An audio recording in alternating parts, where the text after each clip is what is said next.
시간이 되었으므로 2022년 12월 8일 목요일 아침 예배를 시작하겠습니다. 다 같이 사도신경으로 예배를 시작합니다. 전능하사 천지를 만드신 하나님 아버지를 내가 믿사오며 그 외아들 우리 주 예수 그리스도를 믿사오니 이는 성령으로 대하사 동정녀 마리아에게 나시고 본디오 빌라도에게 고난을 받으사 십자가에 못 박혀 죽으시고 장사한 지 사흘 만에 죽은 자 가운데에서 다시 살아나시며 하늘에 오르사 전능하신 하나님 우편에 앉아 계시다가 저리로서 산 자와 죽은 자를 심판하러 오시니이다. 성령을 믿사오며 거룩한 공예와 성도가 서로 교통하는 것과 죄를 사해 주시는 것과 몸이 다시 사는 것과 영원히 사는 것을 믿사옵나이다. 아멘.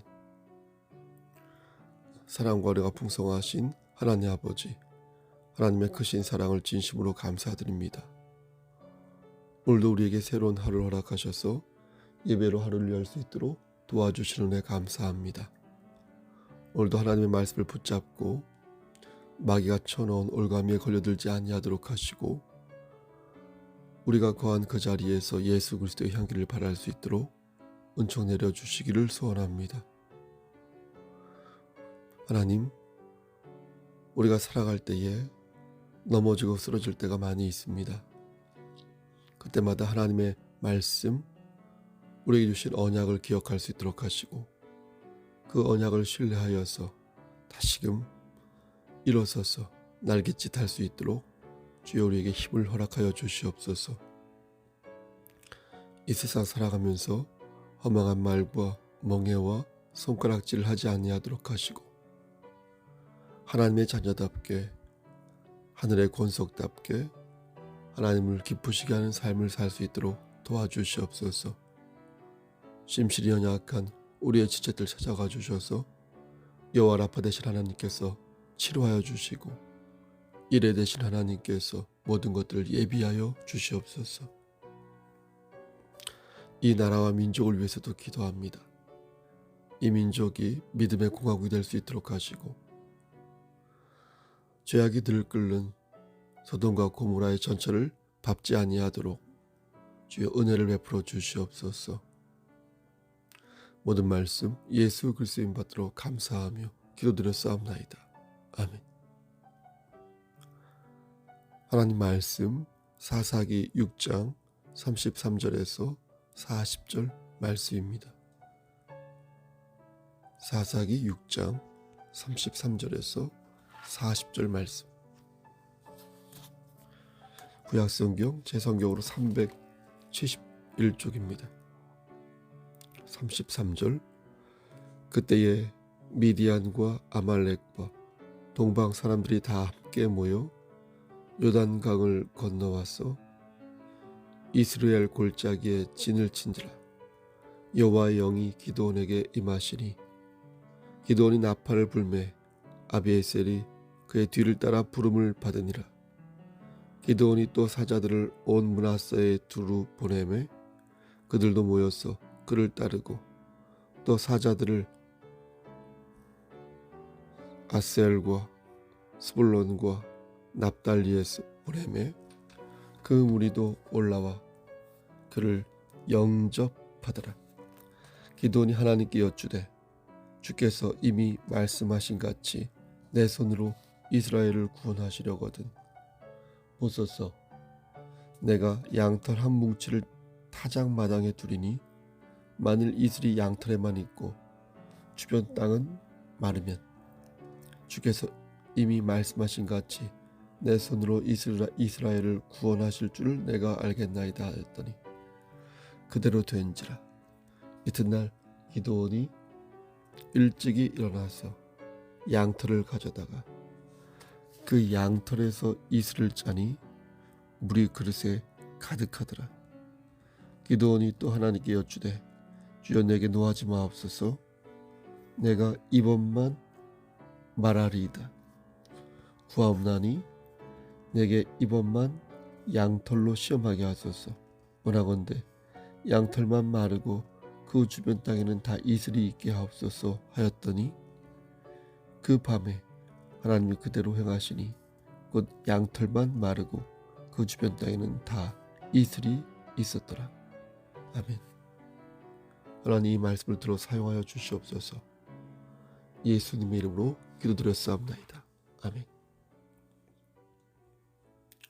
시인 한민복의 눈물은 왜 짠가 라는 시가 있습니다. 그 내용을 소개하면 이렇습니다.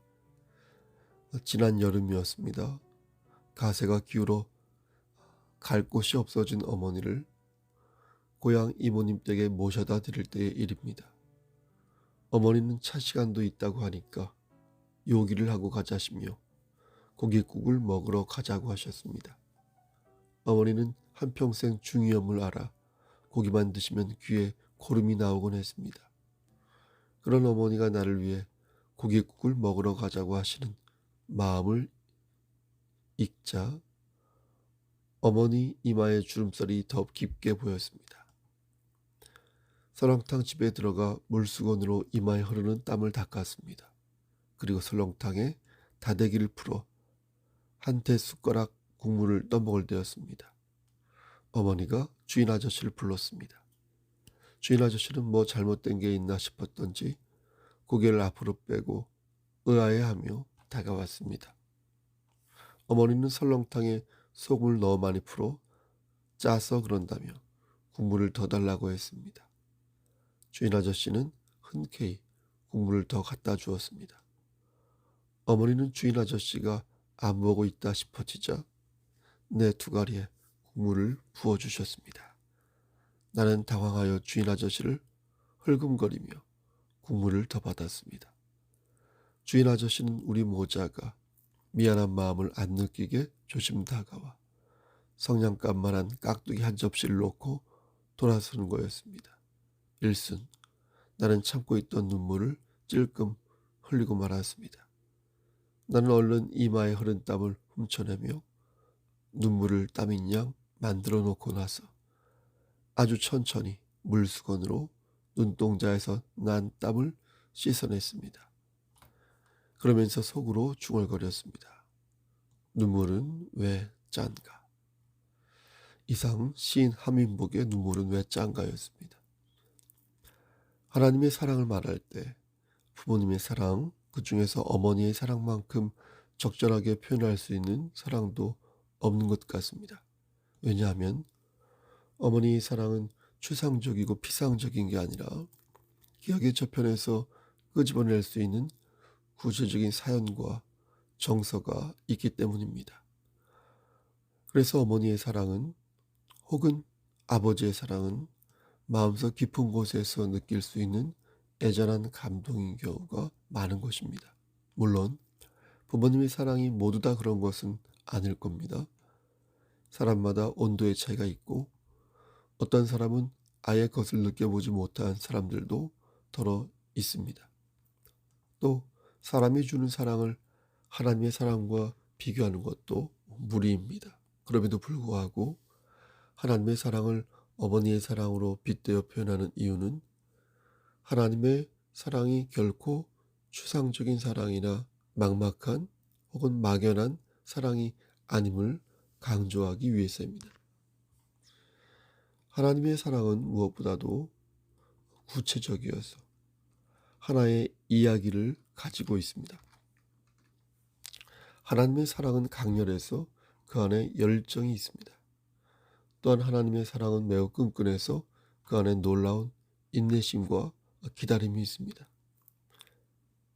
하나님은 날마다 참으시고 날마다 기다리시면서 우리가 잘 되기를 진심으로 바라십니다. 심지어 우리가 하나님을 시험할 때도 하나님께서는 우리가 잘 되기를 바라셔서 우리가 다시 돌아오기를 기다리시고 또 기다리시는 것입니다. 하나님을 모르는 사람들은 하나님의 이러한 마음을 알지 못합니다. 그들은 하나님의 겉모습만을 생각하며 막연하게 하나님을 두려운 존재, 힘센 존재로 생각합니다. 하지만 하나님은 막연한 에너지가 아닙니다. 하나님은 인격적인 하나님으로 우리와 친히 관계하시기를 원하시는 분이십니다. 따라서 하나님의 마음을 아는 사람은 하나님께서 나를 위해 지금 어떠한 노력을 하고 계신지 잘 알기에 하나님의 사랑을 그만큼 심도 있게 느낄 수 있는 것입니다. 하나님께서 나를 위해 어떤 것을 예비하시고 있는지, 또 나를 위해 어떤 것을 작정하셨는지, 하나님의 마음을 아는 사람은 그분의 사랑이 각별하다는 것을 확실히 알기에 모든 것을 하나님께 의지하며 용기 있게 나아갈 수가 있는 것입니다. 우리는 오늘 본문에서도 그러한 하나님의 마음을 읽을 수가 있습니다. 가끔 설교자들이 오늘 본문에서 하나님이 아니라 사람을 주인공으로 하여 말씀을 전하는 것을 보게 되는데, 그것은 본질을 비껴간 강설이라고 생각합니다. 성경에 대해서 잘 몰라도 성경의 주인공이 인간이 아니라 하나님이라는 것 정도는 누구나 알고 있는 바입니다. 그런데 성경에서 자꾸만 사람을 주인공으로 삼고 자꾸만 사람 본위의 교훈을 찾으려 한다면 그것은 성경을 바르게 이해하는 자세가 아닌 것입니다. 따라서 오늘 본문의 주인공은 누구입니까? 하나님이시지 기드온이 아닌 것입니다. 다시 강조하지만 우리는 성경을 읽을 때마다 하나님을 찾아야 하지 사람을 찾아서는 아니 될 것입니다. 성경은 하나님의 말씀이지 어머니의 말씀도 일개 영웅의 말씀도 아닌 것입니다. 아무리 은혜를 받았다고 해도 잘못 가르친 말씀으로 은혜를 받는다면 그것처럼 우스운 꼴도 없는 것입니다. 물론 저 역시 성경학자가 아니기에 말씀을 잘못 가르칠 때도 있을 것입니다. 하지만 그것은 강론적인 부분이나 말씀을 삶에 적용할 때이고, 대부분 하나님의 말씀은 그 중심 메시지가 이미 이렇게 공포되어 있기에 준비만 하면 그 논점을 크게 벗어날 수는 없습니다. 그러니까 최소한 총론적인 면에서는 이미 말씀의 핵심이 정답으로 나와 있다는 것입니다. 여러분, 성경은 어떤 책입니까?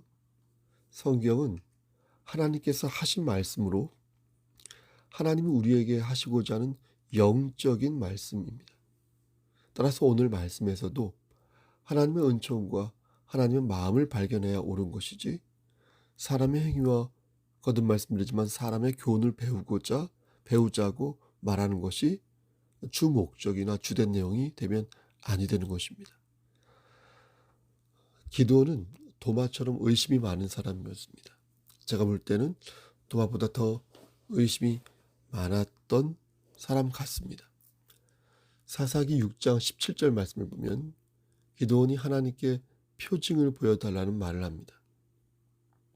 하나님께서 미디안을 기드온 너희 손에 붙이겠다고 말씀하시자 그걸 못 믿겠다며 하나님께 표징을 보여달라고 말한 것입니다. 하나님께서는 하나님의 사자에게 명하여 기드온에게 고기와 무교병을 바위 위에 올려놓고 그 위에 국을 부으라고 말씀하십니다. 그리고 기드온이 보는 앞에서 그것들을 불살라 없애 보이십니다. 그러니까 기드온에게 확실한 표징을 보여주신 것입니다. 그런데 기드온은 여전히 하나님을 의심합니다. 정말 미디안 민족을 전쟁에서 이길 수 있을까? 하나님께서 정말 그렇게 해주실까? 그런 기드온에게 하나님의 영이 임하게 됩니다. 34절 말씀을 보면 기드온에게 여호와의 영이 임하셨다고 말씀합니다. 여호와의 영이 임하였다는 말의 뜻은 여호와의 영을 기드온이 이렇게 옷처럼 입었다는 뜻입니다. 그 옷이 이렇게 반바지나 스웨터 같은 것이 아니라 온몸을 마치 이렇게 철갑으로 두르듯 완벽하게 몸을 감싼 그런 옷을 뜻합니다. 그러니까 밖에서 기드온을 볼 때 기드온이 보이지 않고요, 그 옷이 보일 정도로 여호와의 영이 기드온의 온몸을 감쌌다는 것입니다. 하지만 기드온은 여전히 하나님을 의심하였습니다. 그렇죠? 여호와의 영이 기드온에게 임하였음에도 불구하고 기드온은 여전히 하나님의 능력을 의심하였던 것입니다. 결국 그는 하나님을 다시 시험합니다. 37절 말씀 보면 보소서 내가 양털 한 뭉치를 타작마당에 두리니 만일 이슬이 양털에만 있고 주변 땅은 마르면 주께서 이미 말씀하신 같이 내 손으로 이스라엘을 구원하실 줄을 내가 알겠나이다.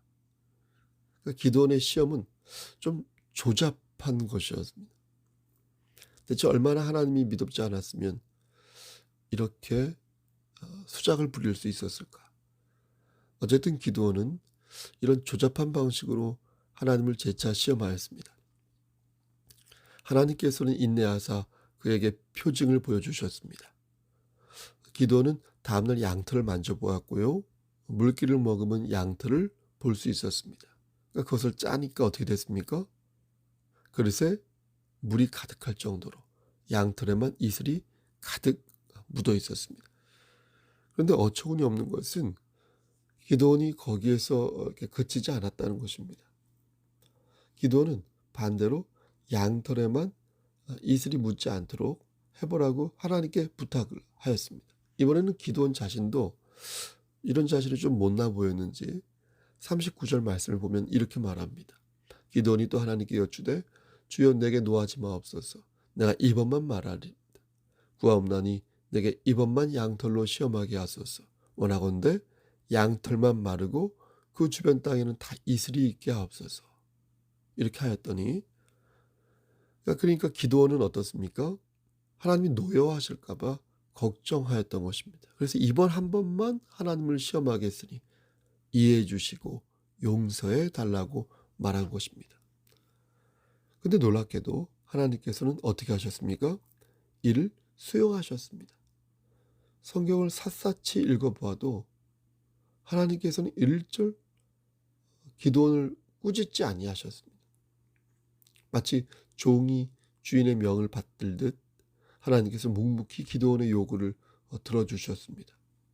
40절 말씀에 그 밤에 하나님이 그대로 행하시니 곧 양털만 마르고 그 주변 땅에는 다 이슬이 있었더라. 하나님께서는 기드온이 청한 대로 그대로 행하신 것입니다. 가라고 하면 가고 오라고 하면 오심으로써 기드온이 당신의 권능을 믿고 의지할 때까지 끝까지 기다리셨습니다. 그때서야 기드온은 하나님을 신뢰합니다. 음식물이 바위에서 불타오를 때도 못 믿었고 하나님의 영이 자신에게 임했을 때도 못 믿었고 양털에 이슬이 적셔졌을 때도 못 믿었지만 이제 마지막으로 한 번 더 하나님을 시험하는 가운데 그때 비로소 하나님의 권능을 믿게 된 것입니다. 여러분들에게 하나님은 어떤 분이십니까? 혹시 하나님을 믿는다고 말하면서 하나님의 권능을 먼 산 보듯 보고 있지는 않으신지요? 하나님의 권능을 믿으면서 그 권능이 나와는 상관없는 일이라고 혹시 생각하고 있지는 않은지요? 천주교에서 말입니다. 마리아를 부각한 이유 중 하나가 하나님이 심적으로 심히 부담되었기 때문입니다. 처음에는 예수님으로 하나님의 부담스러운 이미지를 덜어보려고 하였습니다. 천주교에서 말이죠. 하지만 그러기에는 예수님의 모습이 너무도 연약해 보였습니다. 그래서 그들은 마리아를 전면에 내세워서 보다 친근하고 정겨운 종교적 이미지와 정서를 만들어내었습니다. 그래서 성화 있죠. 성화를 보면 그림이요. 마리아는 하나님과 예수님의 중간에 마치 가교 역할을 하듯 다리 역할을 하는 듯 자비로운 얼굴을 하고 있는 것입니다. 다시 말해서 근엄하신 하나님 앞에서 연약한 예수님을 안고 있는 마리아의 모습을 표현함으로써 하나님을 향한 자신들의 마음을 편안하고 안락하게 의도한 것입니다. 하지만 이것은 하나님의 이미지를 곡해한 잘못된 생각입니다. 하나님은 공의의 하나님으로서 엄중한 분이시지만 동시에 우리를 가슴으로 안으시는 자비의 하나님이십니다. 하나님의 자비와 사랑은 결코 막연하고 막막하지 않습니다. 하나님의 역사는 우리의 삶 속에서 구체적으로 투영되며 지금도 저와 여러분들을 눈동자처럼 지켜보시며 우리의 삶을 선도하시는 것입니다. 하나님은 우리에게 막연한 에너지가 아니라는 것입니다. 단순히 하늘에서 울리는 천둥 소리가 아니라는 것입니다. 단순히 땅에서 진동하는 지진의 울림이 아니라는 것입니다. 만약 우리가 하나님을 이렇게 생각한다면 우리는 하나님의 은총을 제대로 받지 못하고 제대로 느끼지 못하는 안타까운 사람이 되는 것입니다. 사랑하는 성도 여러분, 하나님은 우리를 사랑하사 어떻게 하셨습니까? 독생자 아들 예수 그리스도를 이 땅에 보내셨고 우리의 죄를 위하여 그를 십자가에 달리게 하사 구원을 도모하셨습니다. 우리가 연약하여 넘어지고 쓰러져도 우리를 끝까지 기다리시며 우리가 다시 일어서기를 간절히 원하셨습니다. 그러므로 우리는 하나님의 자녀로서 하나님을 시험해서는 아니 될 것입니다. 이렇게 해달라 저렇게 해달라고 말하면서 정작 본인은 바뀌지 않고 하나님을 등지고 서 있는 그런 참담한 모습을 보이지 말아야 할 것입니다. 하나님께서는 당신의 백성을 버리지 않으십니다. 인내하시고 또 인내하시면서 당신의 백성이 돌아오기를 기다리십니다. 우리의 허물을 보시고도 우리를 감싸주시고 다시 우리에게 기회를 주시며 하나님의 은혜가 무엇인지를 다시 한번 깨닫게 하십니다. 사랑하는 송석교회 성도 여러분, 우리 경천로의 목사님들, 하나님의 은총을 믿으시기를 소원합니다. 하나님을 시험하지 마시고 우리를 향한 끝없는 사랑을 오늘 하루도 열린 마음으로 체험하시기를 소원합니다. 하나님의 인내가 영원한 것은 아닙니다. 심판은 인내 후에 있어서 하나님을 끝까지 부인하면 결국 그는 심판을 받게 될 것입니다. 탕자가 구원을 받을 수 있었던 것은 그가 아버지의 품으로 돌아왔기 때문입니다.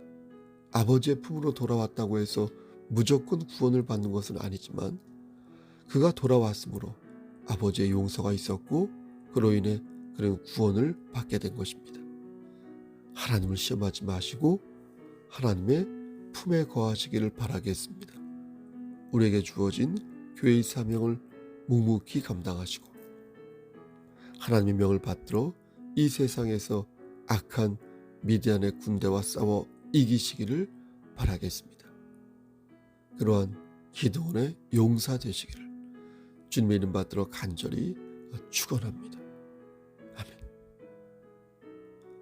이제는 우리를 죄에서 구속하여 주신 우리 구주 예수 그리스도의 은혜와 아버지 하나님의 만극하신 그 사랑하심과 성령 하나님의 교통하시고 인도하시는 모든 역사하심이 하나님 말씀 안에서 기도원의 용사가 되어서 하나님을 기쁘시게 하는 삶을 살기를 소원하는 영임의 성도와 그들의 가정과 이 제단과 이 나라 위에 하나님의 사랑하심이 세세토록 함께 계실지어다.